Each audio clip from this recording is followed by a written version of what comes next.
sob again with more energy, fresh tears.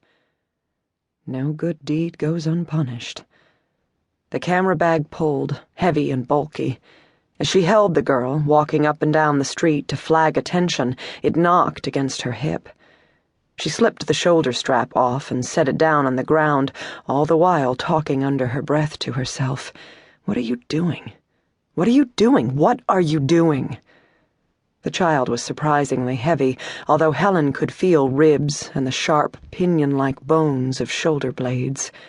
The legs that wrapped vice-like around Helen's waist were sticky, a strong scent of urine filling her nostrils. A stab of impatience. "I've got to go, sweetie. Where is Mama?" She bounced the girl to quiet her and paced back and forth. Her mind wasn't clear.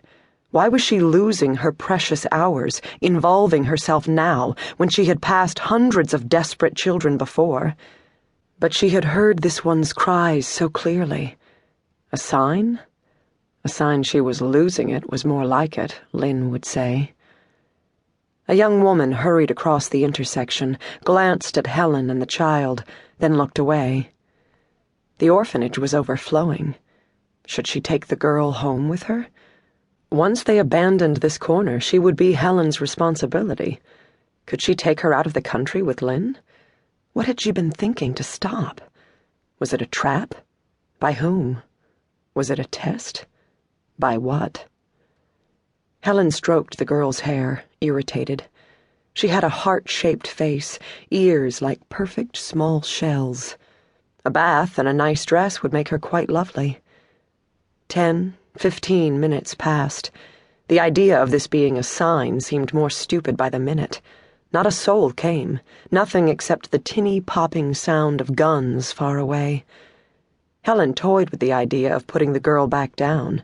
Surely the family was close by, was searching for her. No harm done in keeping the girl company for a few minutes. Not her responsibility, after all. When she began to kneel to deposit her back on the ground, the girl's arms tightened to a chokehold around her neck, and Helen, resigned, strained back up. All wrong. A terrible mistake. A proof that she was failing. Lynn would be worrying by now, might even try to go out to find her. Helen bent and fished for the strap of her camera bag, putting it on the other shoulder to balance the weight. Maybe it was a sign. Insane, but what else could she do but take the child with her? Halfway down the street, a woman's voice yelled from behind them. Helen turned to see a plain, moon-faced woman with thin, cracked lips stride toward them. "Are you her mother?" Helen asked, guilt welling up. "I wasn't trying to take her." The woman yanked the girl out of Helen's arms, eyes pinched hard. The girl whimpered as the mother swatted her on the leg and scolded her. "She couldn't tell me where she lived," Helen said. But the mother had already turned without another glance and stalked away.